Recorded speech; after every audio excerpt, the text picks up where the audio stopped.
ছোট পর্দার জগদ্ধাত্রী ধারাবাহিক দিয়ে রাতারাতি জনপ্রিয় হয়ে উঠেছিলেন অঙ্কিতা মল্লিক।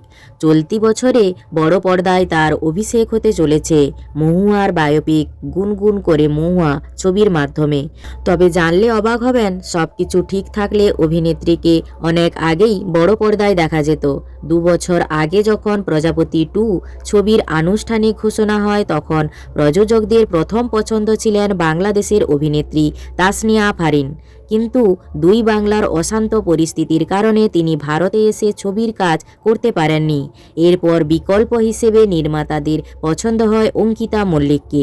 সমস্ত প্রস্তুতিও সম্পূর্ণ ছিল, কিন্তু তখনও জগদ্ধাত্রী ধারাবাহিক শেষ না হওয়ায় সেই বড় সুযোগ হাতছাড়া হয় অভিনেত্রীর। অবশেষে সেই অপেক্ষার অবসান ঘটতে চলেছেই বলে খবর। কিছুদিন আগেই শেষ হয়েছে জগদ্ধাত্রী। বর্তমানে মহুয়ার বায়োপিকের জন্য নিজেকে প্রস্তুতি করছেন অঙ্কিতা। এরই মধ্যে ইন্ডাস্ট্রির অন্দরের জোর চর্চা, দেবের আসন্ন টনিক 2তে নাকি দেখা যেতে পারে তাকে।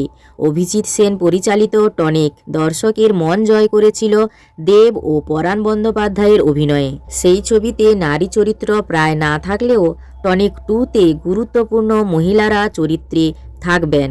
তাই নতুন নায়িকা বাছাই চলছে বলেই সূত্রের খবর। যদিও এখনও পর্যন্ত পরিচালক, প্রযোজনা বা অভিনেতাদের তরফে আনুষ্ঠানিক কোনো ঘোষণা করা হয়নি।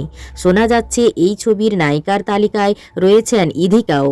এমনকি টনিক 2তে একাধিক নারী চরিত্র থাকতে পারে বলেও জল্পনা চলছে।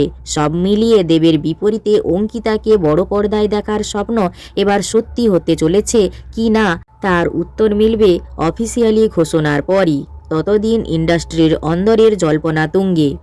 অভিনেত্রী অঙ্কিতা মল্লিকের অভিনয় আপনাদের কেমন লাগে তা কমেন্টে জানান। আর ভিডিওটি ভালো লাগলে একটি লাইক করে পিউ14 পেজটি ফলো করুন।